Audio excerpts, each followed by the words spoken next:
We love our sponsors like Foothill Transit. Sponsor us, and we will promote you on the show. Now for the morning buzz. We have more terrorist attacks now in France, Nice, France, and pretty horrific situation there. It's unbelievable. A man driving a truck while shooting people in the middle of the street. In a family event, really. I mean, Bastille Day is like over 80 people 4th of July. Dead, hundreds of injured, just unbelievable. We have, once again, Steve Lamb to discuss this heartbreaking craziness. I can't take it. No, really? We're going to see a lot more of it. I can't take it. Yeah, we will. It's a different war.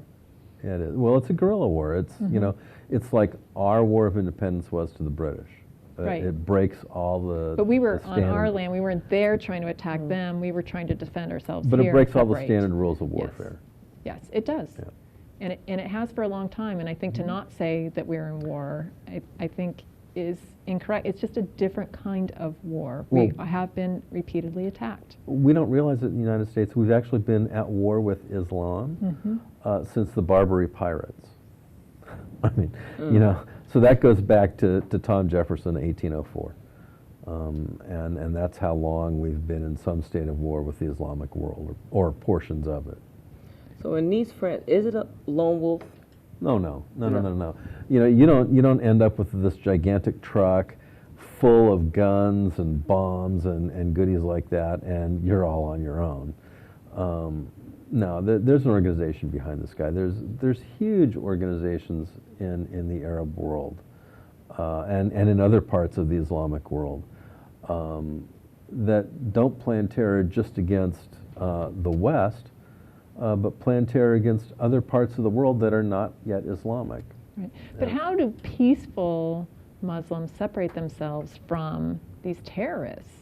Well, I really think is you a do it difference. the same way that you do with the Westboro Baptist Church if you're a Christian. You stand up and you go, oh, no, I'm not with them. They're crazy.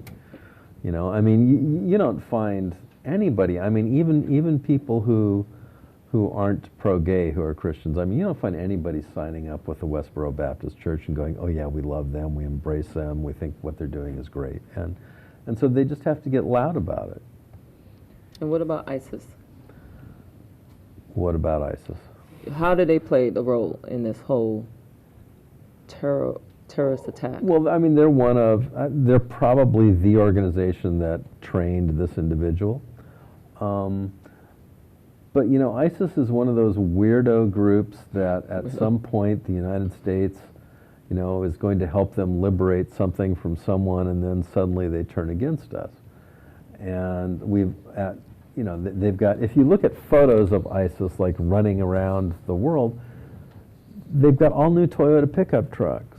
Well, somehow they got those. You know, you just don't get an order of 150 white matching Toyota pickup trucks. How did they get those? Well, I mean, I guess they bought them. Through their support of ISIS, or from ISIS? Well, someone. Their contacts? I mean, you know, someone, and we know that our allies, the Saudi Arabians, are sending money to them. We know the Iranians are sending money to them. Have they claimed responsibility of this? Not as they have. Early this morning, I guess they did. Yeah. Yeah. How do we get rid of them? Yeah, well, I've also heard we have training camps for ISIS Right. or other terrorist groups here in the United States. There is at least one in Northern California. That would violate the Neutrality Act. We can shut those down immediately. So they actually do exist, or they have existed. Yeah, until very recently. Any military training camp that's designed to perform invasions on foreign soil violates the United States Neutrality Act and can be shut down. Okay, so the attack that happened in Orlando, he was flagged as having terrorists. Why we just didn't get rid of him or do something to him? Well, he didn't violate any laws. Maybe he was flagged. Shouldn't we just? Well, I it's could even flag like working you. with our mentally ill too. Just because we know that somebody's about to burst, he has to have a trial too. Right. Just because we know somebody's about to burst, we can't we necessarily can't do anything but unless why can't they are. I don't know. That's what I'm wondering. Like, you can't. So there's a lot of. Is there a lot of people who are flagged and? Oh, sure. I mean, there's a lot of people who are on lists. There's a lot of people. I mean, at one time I was on the LAPD watch list. You know? were? Oh, when I was in college, yeah. I had some strange friends.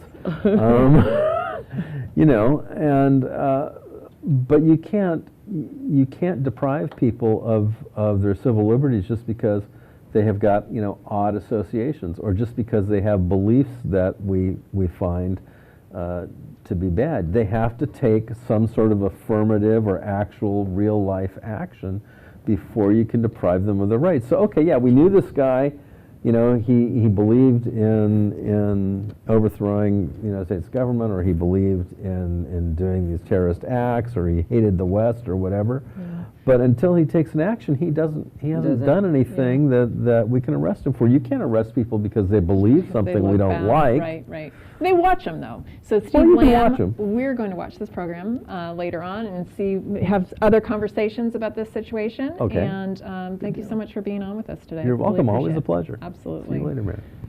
On a much lighter note, there's a celebration coming up, and you're invited. Absolutely. We would love to celebrate for the San Gabriel Mission's 245th anniversary. Terry Huerta is on with us next to share about that celebration.